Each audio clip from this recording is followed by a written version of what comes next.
ยุคที่ประธานาธิบดีสหรัฐมีชื่อว่าโดนัลด์ทรัมป์และมีความสัมพันธ์พิเศษกับผู้นำของรัสเซียวลาดิเมียร์ปูตินจะร้ายกาจมากน้อยเพียงใดวิเคราะห์ความสัมพันธ์ระหว่างประเทศในยุคนี้ยุคทรัมป์ปูตินสัมภาษณ์ศาสตราจารย์ดร. Anastasia Nesvetailova จากมหาวิทยาลัย Cedar University of London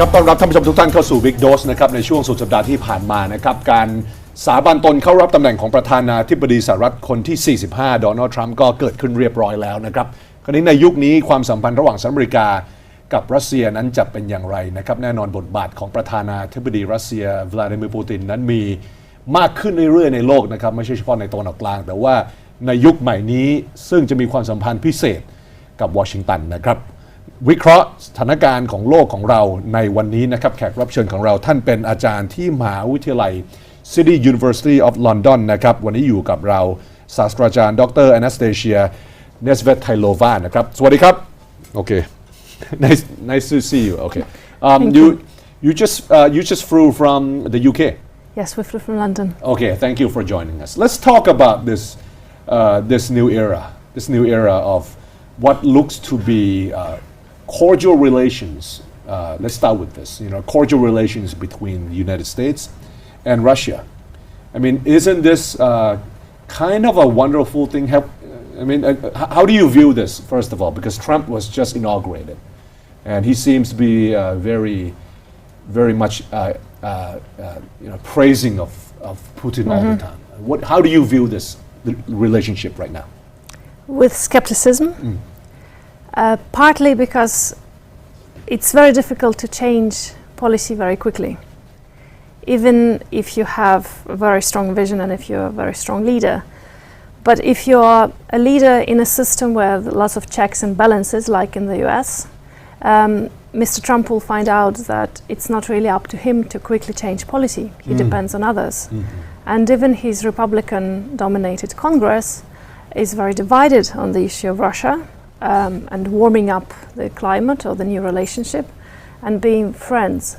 So political scientists or analysts like to call this type of relationship that the US and Russia have now established as a policy of containment. You don't really open up, you don't really engage actively, you contain something that is perceived as a threat or a possible threat. And the difference that Trump can bring into this new era or new twist is that this will be a friendly containment. Whereas Obama contained Russia through quite clear signals of, you're not being good enough, you have done this, and you're very, very corrupt, and we don't want to do business with you. Trump might not be saying this in such detail, although you would be surprised that he did call for Russian sanctions back in 2014, calling it quite a... Before the election? Before he decided to run for president. So he's on record actually seeing Russia very much along the mainstream of American foreign policy or politicians. So he could be a very friendly but still a containing US president. For example, under President Obama, during the last month, he ordered the expelling of many Russian diplomats. Should I expect that President Trump will reverse that immediately? Is that something that is likely to come in the first couple of months? To be honest, I don't know Mr. Trump personally, so I cannot say for sure that I know. I think broadly it will be much easier for Trump to reverse policies that were simply taken as a presidential decree by Obama, so basically at a stroke of a pen, rather than a law or a legislative act where he has to go to Congress. So if he decides to reverse this, he might well do that, but then as far as American politics is concerned, he would have to present to others some evidence that the expelled diplomats were not implicated or the threat is gone now and things have changed. Because usually in a democracy, in a system with some checks and accountability, you need to provide evidence for change or justification. And whatever he does, these justifications will be very needed. The sense that I get from you is that we should not expect American foreign policies to change course immediately. Absolutely. Because it's not just about what the president is thinking. Absolutely. Okay, so Now, what about things like Syria? Because it seems as if Syria, from during the campaign at least, the stance on the part of the U.S. president, the incoming U.S. president, is that he would kind of allow Russia to operate, allow Bashar al-Assad to be the government that he is, and that the U.S. would step aside, at least in that arena. I mean, are we looking at peaceful discussions between both the United States and Russia that could lead to some sort of a resolution of the conflict? To be honest, I think US-Russia relationship is largely irrelevant to the Syrian conflict. The causality that you mentioned is actually the reverse. First, the US disengaged from the Middle East, and then Russia grabbed the opportunity, seized the opportunity, and stepped in with more proactive actions. And as a result, we're now seeing Russia and Turkey really holding the agenda, inviting others to join if they want. So to be honest, because of the much bigger systemic context of all this, it's helpful if there is more understanding between the two powers, between America and Russia. But the precise tone of the conversation is relevant to this conflict. Because it has outgrown that. Because you're saying America is already disengaged from Syria. Correct. Okay. So in some ways it was even beneficial to Obama that Russia was doing the dirty job. Okay. So in this particular scenario, it might not have an effect on Syria. Absolutely. Okay. On Crimea. Okay. There's a lot of talk about this because America imposed sanctions against Russia, right? Because of the actions, the military actions in Crimea. A lot of talk as well that those sanctions will be lifted. You think that is likely to take place? Difficult too, partly because the sanctions that current US has against Russia is actually at least 3 groups, and some of them are very historical. It's to do with nuclear deals that Russia is doing with other countries. And it precedes Crimea, Ukrainian conflict, and Obama. And it will be very impossible for a new president, be that Trump or anybody else, to actually do something about them. This is a very historical, entrenched policy. As to Crimea, Ukraine, there are 2 sets of sanctions. Something to do with personalized actions against people perceived to be very close to Putin. And it could be that possibly could be the easiest for Trump to revoke. Again, if it simply involves a stroke of a pen. Other sanctions are in some way more significant for Russia because they're financial and diplomatic and technological. And here his hands are much more tied. Not only because, again, he needs to provide evidence that there is the circumstances on the ground have changed, but also importantly because he depends on Europe. He cannot act alone. But from speaking to you, it's Yes. almost like you're not that excited about this new era of I'm Trump. not excited at all. It seems as if you think that things will not change much. No. What about on mutual cooperation on drilling oil in the Arctic? Lifting sanctions and then like ExxonMobil going in with Rosneft and having all the fun, under a Trump-Putin era. I'm imagining all of this, but are you not thinking about that stuff happening? I know a lot of people do, but it's usually the reality is much more complex. It makes for really it's true that exciting news. Exxon and Rosneft, yeah. exactly. Exxon and Rosneft did lose a lot of money when the sanctions were introduced and they couldn't go ahead with this very difficult project in the Arctic. But now that the price of oil is so low, there are actual rational economic questions over, do you need to do it? Would it be even profitable for you to do this massive investment, very expensive and hard exploration, to pile into the market that doesn't seem to be moving very much? It made a lot of sense when oil was projected at $150, $200 per barrel, but now it fluctuates at 50. This is not particularly exciting prospect for any oil company. That's one economic reason. Another reason is political. You don't need sanctions to be lifted to do cooperation. Financial system is quite complex. It's very intricate. It works through various jurisdictions, and the recent privatization deal with Rosneft demonstrated that an Italian bank could be part of the privatization of Rosneft through an offshore entity in Singapore. Okay, all right. So it might be able to be done without taking away sanctions. Exactly. Okay. If somebody really thinks hard. So how to are do you it. almost saying that just the excitement over the Trump-Putin relationship is just great news coverage, but not a lot of substance to it? I would say that. I think both are great TV personalities, with Trump in particular being TV candy. Yeah. Whatever he does seem to be made into a movie. Yeah. But they are also very different, I think, characters. Trump is a property developer. Yeah. With an interesting business career. Some of it is, not very fortunate. Some of it is more successful. Putin is before he was president, he was head of the country's KGB, essentially FSB. He is a very seasoned politician. He understands the idea of governance, tactics versus strategy, relationships with others. What is it to deal with various agencies and institutions? And unlike Trump, he has great respect for security services, for the ideas of national interest, how to work with all these service people who are part of your apparatus. Trump so far had managed to upset a lot of security agencies that seem to safeguard American power and safety. So that already they are in some way not on equal even footing as politicians. If I were a Russian, living in Russia, should I look forward to a Trump presidency because he will threaten to, break up NATO? He keeps tweeting that NATO is obsolete, right, and saying all these negative things about NATO, and then saying bad things about the European Union as well. I mean, he says positive things about London and the UK, but he just bashes the EU on a daily basis. If I were Russia, looking at a geostrategic point of view, isn't this a good thing that you have a U.S. president that has this point of view from a Russian perspective? Well, Russian perspective can still be very different. There are more than 120 million people living in Russia.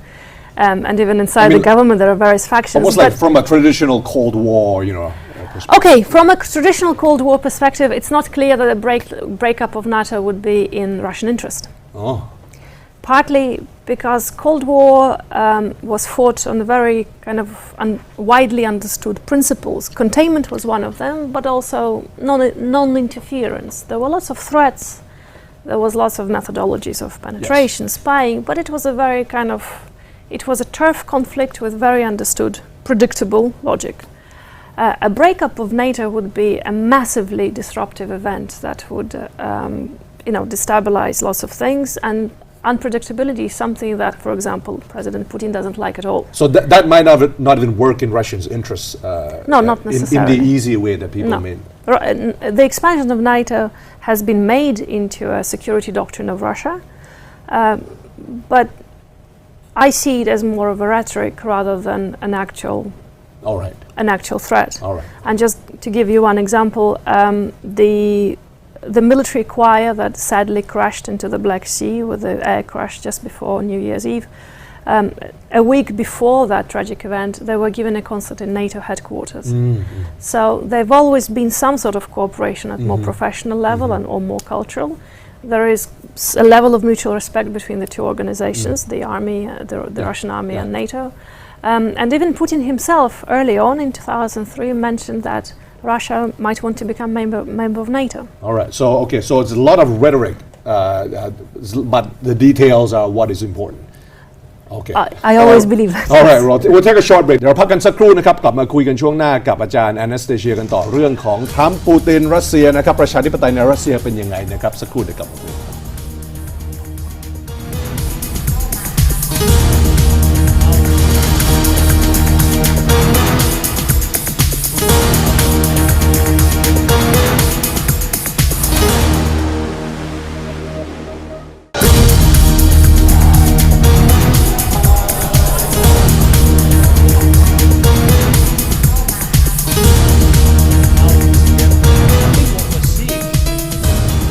กลับมาในรายการ Bigdose นะครับวันนี้คุยเรื่องรัสเซียนะครับกับอาจารย์ Anastasia Nesvetailova.